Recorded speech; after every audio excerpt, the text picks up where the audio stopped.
Hello everyone, Kat here, and today I thought that I would talk a little bit about a book that I've been reading that I would really recommend to everybody, regardless of if you're a millennial or not. It's called Can't Even How Millennials Became the Burnout Generation. And basically, the reason that I really recommend this book is that a lot of us can relate to that feeling of burnout or overstress or that chronic fatigue that comes along with just never really stopping.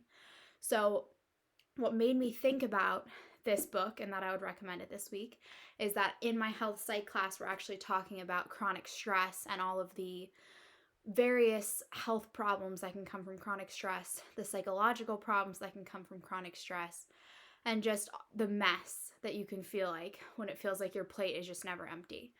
So, chronic stress is similar to something called the allostatic load. And basically, what that means is we all have an adaptive fight or flight response that's inherent in our nature. We're born with it, and that's adaptive. You want to have that. And so, if someone comes and tries to break into your house, you're able to kind of rally the troops, so to speak. Your body, the sympathetic nervous system turns on, gets everything moving, rushes blood where it needs to be rushed, cortisol production goes up, and that's all great because it means that you are strong, you are fast, you are thinking clearly. The problem is that load or that fight or flight response was meant to be kind of stimulated in a situation where you were threatened. Now, things have evolved a lot since all the way back when we were doing a lot more defending ourselves to now we feel threatened with a lot. We feel threatened at work with the amount that we have to do. We feel threatened when we feel like we're not measuring up to other people. So that fight or flight response is constantly turned on. So the allostatic load is basically the wear and tear on your body that comes from constantly being in that fight or flight mode. The cortisol constantly pumping through your body. The feeling of always having that rush or that anxiety. So what's the problem of always being in fight or flight? If your body works well in it or it works well under pressure in it, what's the problem? So, if you're constantly in fight or flight, when you actually are threatened, your body is not able to rally the forces like it would. Think about it if you do a 100-meter sprint compared to a marathon. Which of those is your body able to really perform its best? Probably the 100-meter sprint. So, burnout, allostatic load, constantly being in that fight or flight. Why does that matter to us? So, some things that make us constantly in that fight or flight are societal. It's the way that society is currently set up. It's the way that our lives are operating. And especially now with the pandemic, it can feel like that's the only way that it's ever going to be. So, in this book, Can't Even How Millennials Became the Burnout Generation by Anne Helen Peterson, she goes into how we got here, how we are all feeling so burnt out, how we basically became this generation. This goes for if you're a millennial or not. You're living right now, you're in the situation, you're going through it. So basically, what happened is back in the 70s, jobs started one of the big trends, obviously, there's a lot more going on, but jobs started to transition from being full-time positions where people were working 40 hours a week. They had full benefits, and one job was enough to pay for that family, to pay for your family. You had one person that was working, that was usually enough.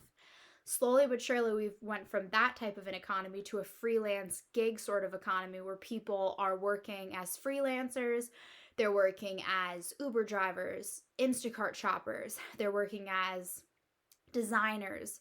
They're working in these positions where they have to kind of piecemeal together their income and they're not getting any benefits. So, what's the problem with this? If you're able to do things on your own time, shouldn't that create less stress?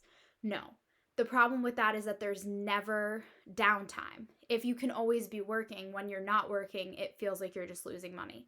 Another reason is that a lot of people are knowledge workers now, meaning instead of creating a product that they can show you, they write, they create ideas, they create art where every step of the process it's hard to give the actual product and show that off. So that can leave a lot of people feeling, especially if they're in an office setting, that they have to outcompete the people around them. And for the people that do still have these full-time positions, they are really forced to prove themselves, to prove their worth. So this has led to people that are workaholics. They're working all the time, clocking in earlier, clocking out later, putting off self-care, and that's become kind of a staple of hard work, a staple of a go-getter in this country, where you don't think about yourself, you don't take care of yourself, you just work, work, work, work, work. It's something that we look at positively. It's something that we think about when you think about Silicon Valley or people that work in the technology sphere. It's something that is kind of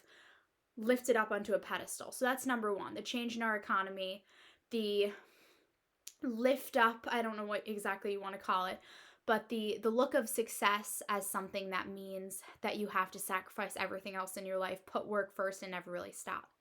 The other thing that started to happen is the time that we do, any leisure time that we have, which is usually very little, we are using to better ourselves. We want to take all of the things that we possibly can and shove it into that little bit of leisure time so you can feel like it was worth it to not be working. So instead of spending Sundays with your family, relaxing and just spending time, you want to build a new hobby, maybe start an Etsy account, maybe finish a book, do yoga, go for a hike, meal prep.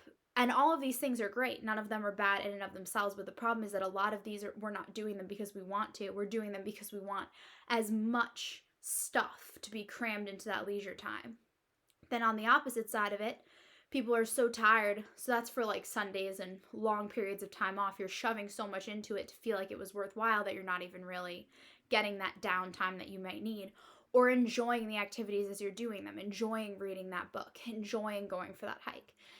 On the other end, during the week, when you've been working so hard as a mother, as a father, in your business, as a student, whatever it happens to be, or a combination of all of those put together, or some of them put together, when you get home, you have nothing left to give. You might just want to pass out on the couch, watch TV, go on social media and scroll. Then you go on social media. It drains the bit of downtime that you have, and you're also stuck comparing yourself to what everyone else is doing. So, why do we feel burnt out? We're working a ridiculous number of hours, filling a ridiculous number of roles. That has never really been the case before. Number two, our leisure time, we are jam-packing it with everything possible so that we feel like taking the time was actually worth it. Number three, we're letting social media dictate to us if we're doing well enough or not. We're comparing ourselves to others. We're looking at others as a means to say, at others' bests as a means to say, I'm not good enough. I'm not doing enough. I'm not, insert that there. And the last one is we're constantly bombarded with a news cycle that's telling us how horrible everything is. So all of that put together, it makes perfect sense that we're burnt out. So we're in a pretty difficult spot. Our bodies are constantly bombarded. I already told you there's a lot of health problems that come along with the allostatic load. So what are some problems that come along with burnout? Some health problems are cardiovascular disease, a higher risk for type 2 diabetes, a higher risk for all-cause mortality, a higher risk for fat deposits, which can lead to a lot of problems, as we know. Those are just some of the very, very, very many. Sleep disturbances, insomnia. The list goes on and on and on. Pulmonary problems. What are some of the psychological problems that can come along with it? Anxiety, depression, apathy, lack of job satisfaction, or lack of satisfaction in the life that you're living. So those are some emotional problems that can come along with it, or psychological problems. So we're in a pretty difficult spot. What can we do to stop this? We can't just all quit our jobs and spend our downtime doing nothing. I understand you have very little downtime. I do the same thing. I want to fit as much into it as I possibly can. I want to make sure that I'm making the most of my life. I want to make sure I'm filling the roles as best as I can, as a mother, as a daughter, as a student, as a worker, as a wife, all of it. Every possible role I want to do it the best, and I completely understand that. I want to have a good social media presence that shows that I'm doing all of these things. So what do I do? The number one thing is just to be aware of it. Be aware that burnout is a real thing. It is something that causes these symptoms. And when you start to notice yourself slipping into that burnout state, or if you feel like you've been in it forever, take notice of it. You might not be an anxious, depressed, apathetic person. You might just be really burnt out. Number 2 is prioritize. Everything can't be done every single day. It stinks. I wish it could be. I want to be writing a book, and I want to be reading a book, and I want to be finishing my bachelor's degree while being the best mom and making the best meals and getting enough sleep and getting plenty of exercise and da-da-da-da-da-da-da. You can go on forever. You have to set 5 or so priorities during each day. If you set any more, you are setting yourself up for failure and for feeling like you're not doing enough. And that feeling like you're not doing enough is another thing that makes burnout feel significantly worse. So have priorities, prioritize. Number 1, I have to be a mom every single day. I want to be the best mom that I can possibly be. 2, I want to get my schoolwork done. That's not a want, it's a need. 3, I want to exercise. When I exercise, when I feed myself well, everything else feels better. 4, I want to have some self-care time, whether that's stretching, taking a shower by myself, meditating. I know that time matters. And number 5, I want to have some downtime with my partner. If that all happens in a day, it usually feels like a pretty good day. So set your own priorities for yourself and figure out what fits that makes your day feel like a good day. And number 3 is taking anything off your list that really doesn't have to be there. It feels hard, it feels challenging, and it can make you feel like a failure. But every season is not meant for every activity. I was writing a book for a long time, still sitting there in my Google account. It's probably 200 pages now, but I don't have time to focus on it right now. I wish I did. There'll be a day in the future that I probably will, but I don't right now. And I had to take that off my plate because every day that I wasn't getting to writing or editing, I was feeling like I failed that day. So take anything off your plate that doesn't have to be there. It doesn't mean it's off forever. It just means that right now is not the right time. And those are my recommendations. So we're a burnt out society right now. There's not a really easy way to fix it because it's really ingrained in how we are as a country, part of the American dream. If you work hard enough, you'll get there. So you're not alone. A lot of us are feeling it, especially with the pandemic, being home and having work life seeping into your home life. It makes it even more challenging. So I just want to say I'm here for you. If you want to learn more, I really, really, really would suggest this book. It's not too long. It's a great read. And it makes you realize that you're not crazy. We're all burnt out. It's the truth. So I hope you guys enjoy this. As always, this is Kat. Strong, not skinny. Thanks.